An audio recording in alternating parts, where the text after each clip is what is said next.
Hamas agrees to ceasefire. Let's listen. Assalamu alaikum wa rahmatullahi wa barakatuh. Okay. It was just reported that Hamas has agreed to a ceasefire that was negotiated by Qatar and Egypt. They have agreed to the terms. They've been in negotiations now for a couple of days or for a few days.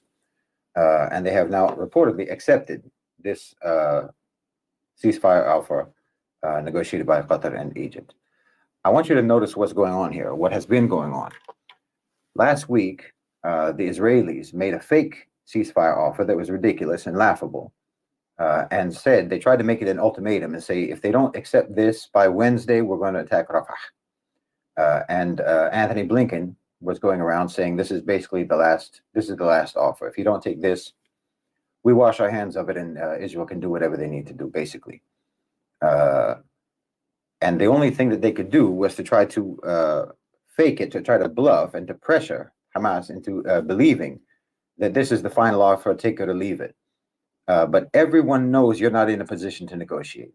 Everyone can see what's going on, what the global consensus is, what the international pressure has been, the protests on the campuses in the United States and across Europe and so on, the financial damage that's being done through the boycotts and whatnot, and not to mention the coordination by BRICS and the Arab states, and by China with the meetings with Hamas and with Fatah and so on.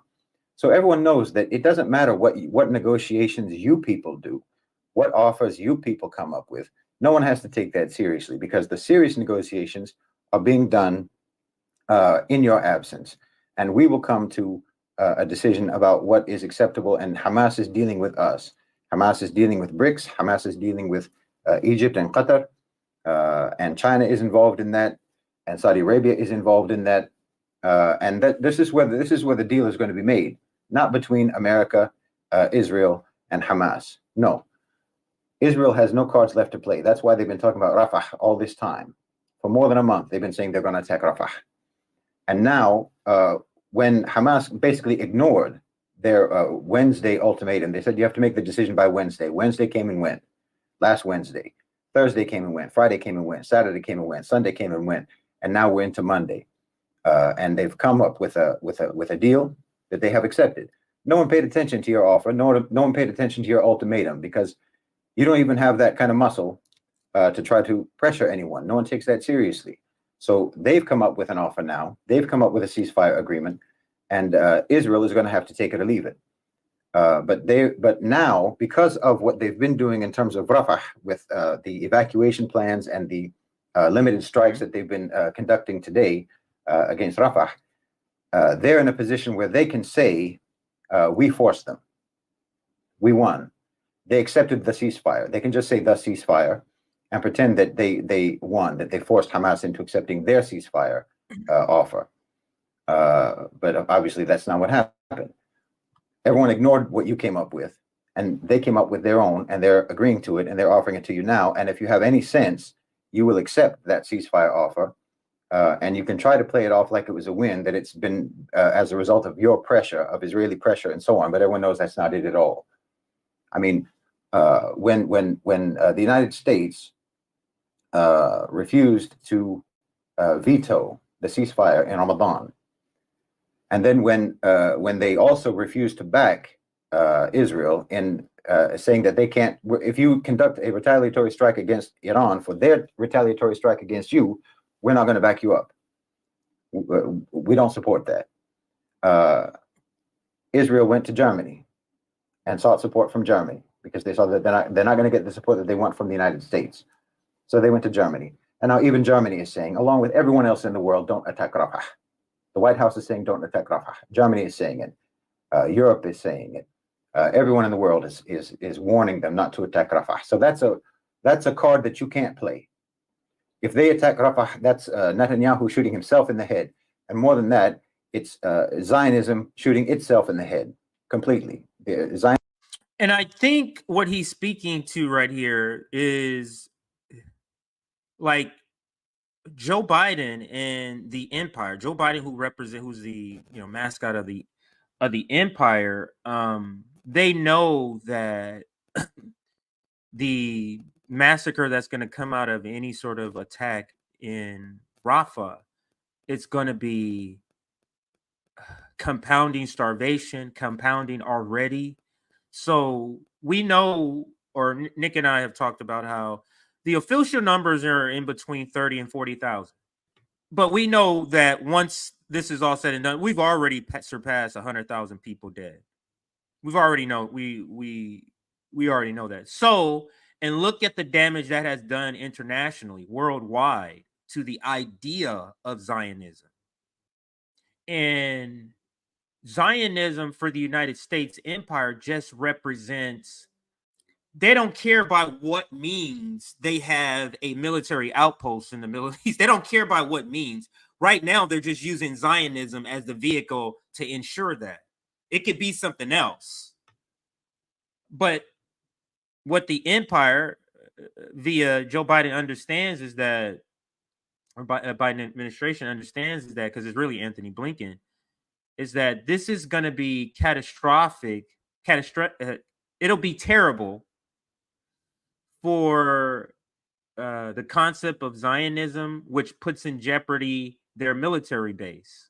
So that's the reason why, or it doesn't put in jeopardy like it's going to be end. It puts in jeopardy meaning harder to remain, harder to maintain, because now people are saying this needs to end. Like this terror state of Israel needs to end. Let's look at some reaction to this. Here's Nina Turner.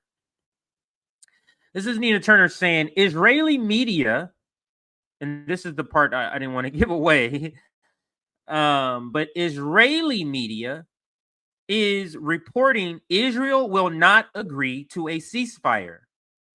We've heard for months that this will all end if Hamas surrenders. What now?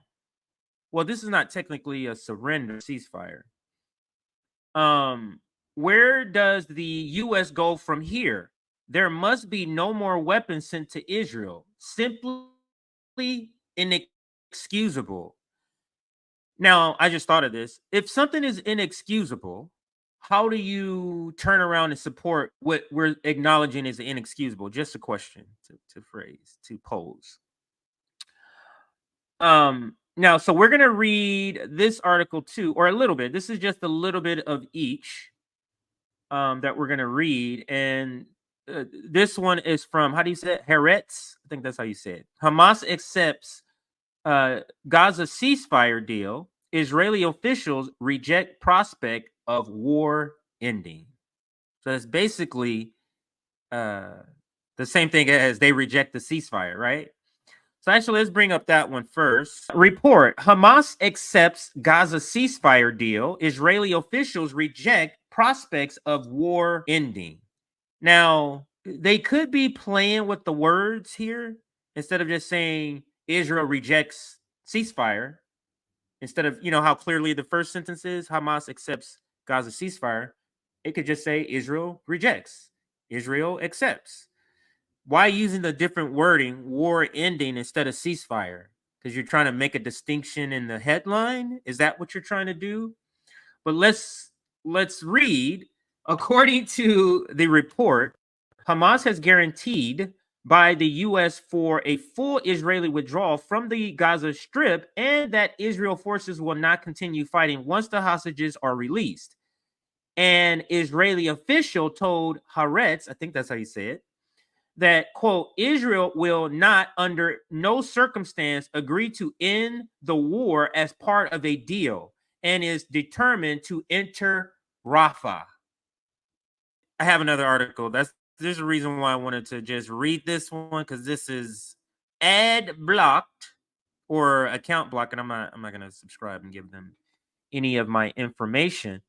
But for the details, we can read the other article. It's not much detail. It's just an announcement of the ceasefire deal. That's all. It's not much. Actually, let me bring up a video here. There was a video I got some of the information from, and it was from CNN. And let's see if they have an updated version. If they do, that actually lists what's in the ceasefire. Yeah, let's see if they have an updated version. This one says, this is a Blitzer, and let's bring up what Blitzer.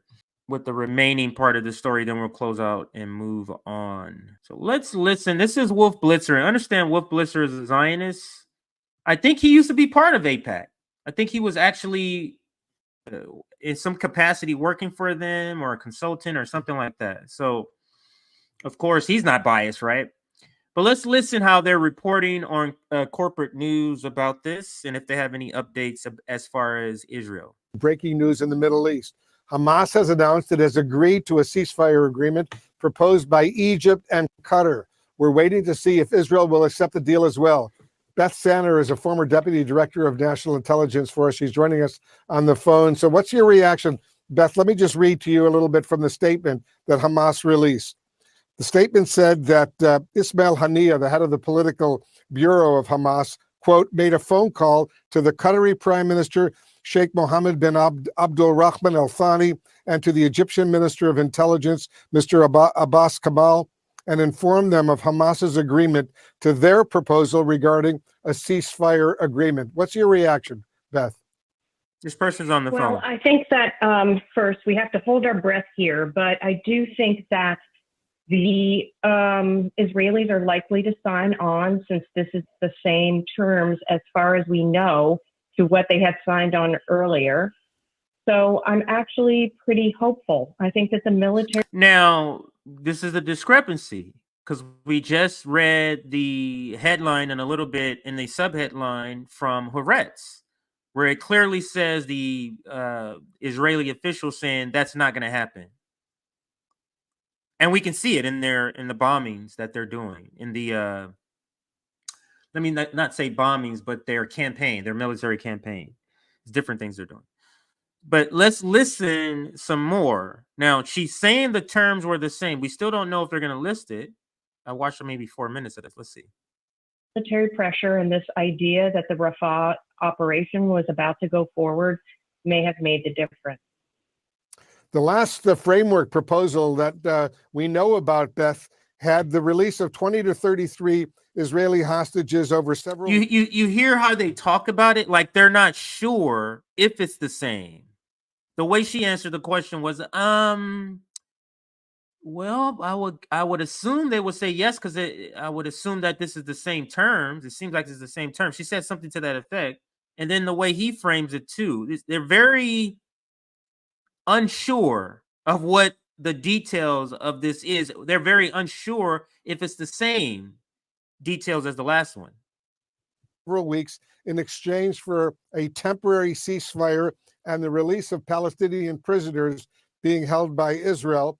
And that was supposed to result in a restoration of sustainable calm, during which the remaining hostages, captive Israeli soldiers, and the bodies of hostages would also be exchanged for the release of more Palestinian prisoners. That was an earlier proposal that was clearly discussed with both Qatar and Egypt. If that is the plan right now, and if Hamas has agreed to that, that would be a huge development.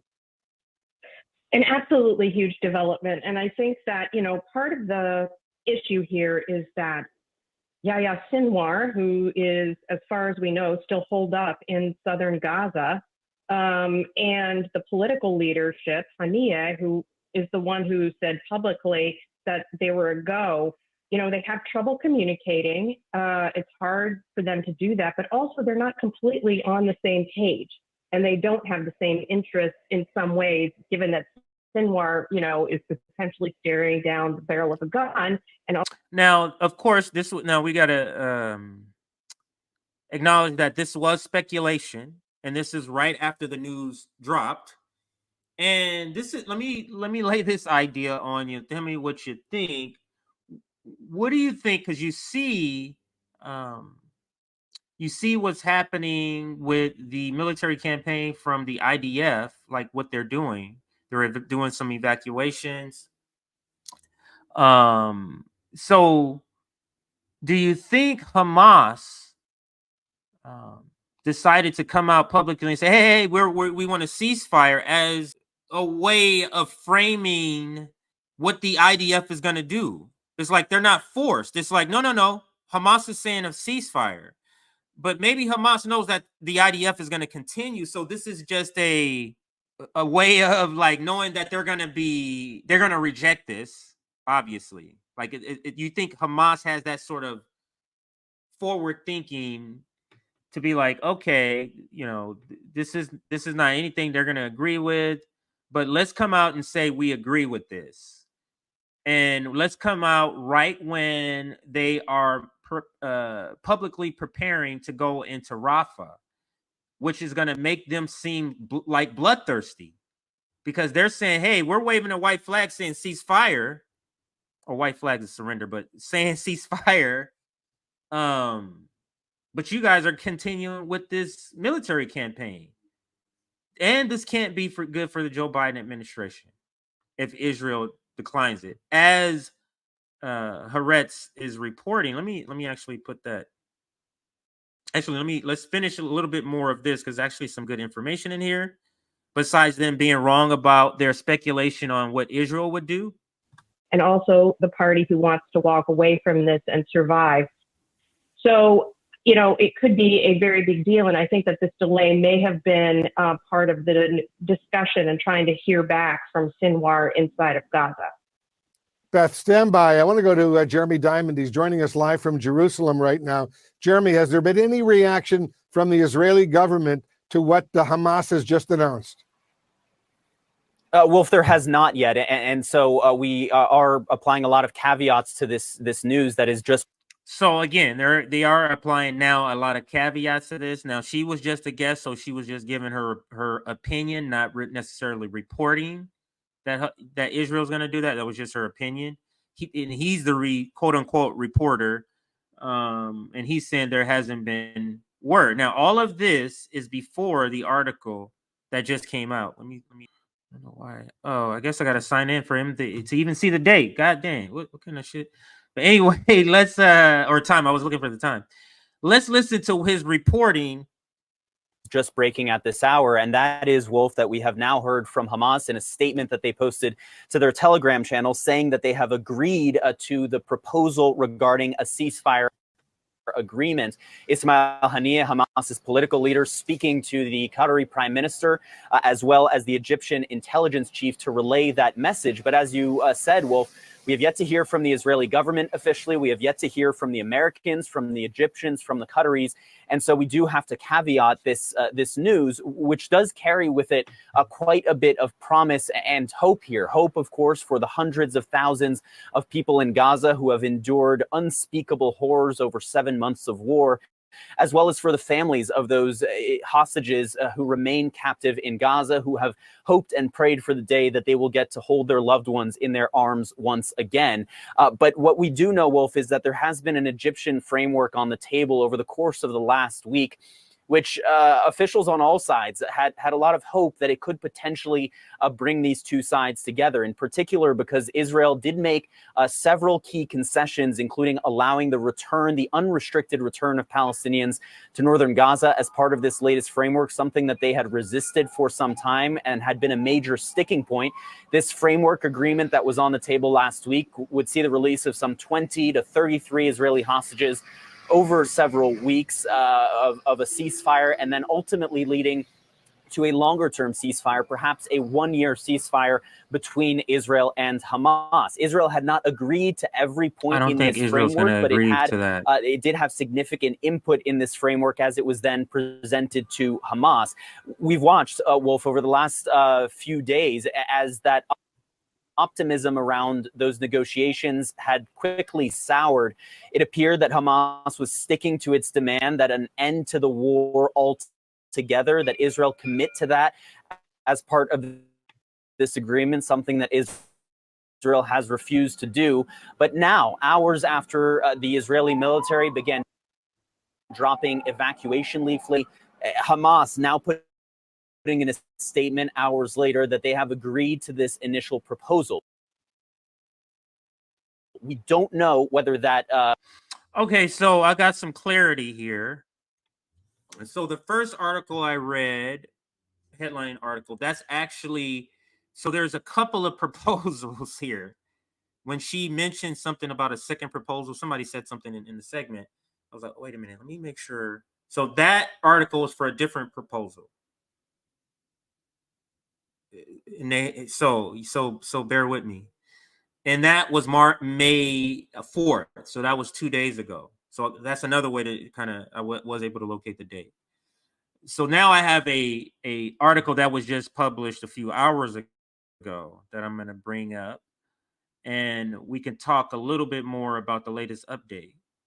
So Israel is quote unquote examining this new, because I mean the reporting is so kind of sketchy, but because they're not really saying if it's new and why they're examining if it's the same one. They obviously are examining because it must be different, right?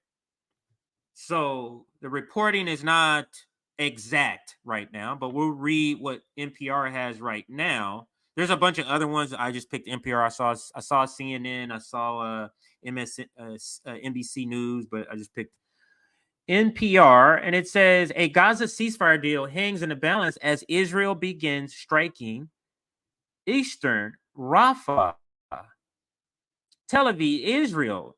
A Gaza ceasefire deal is hanging in the balance as Israel began striking targets in Eastern Rafah hours after Hamas said it had accepted a proposal from Egypt and Qatar.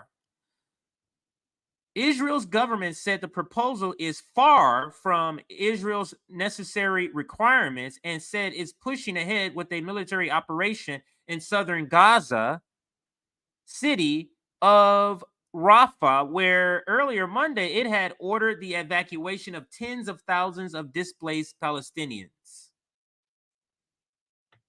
Quote, the war cabinet unanimously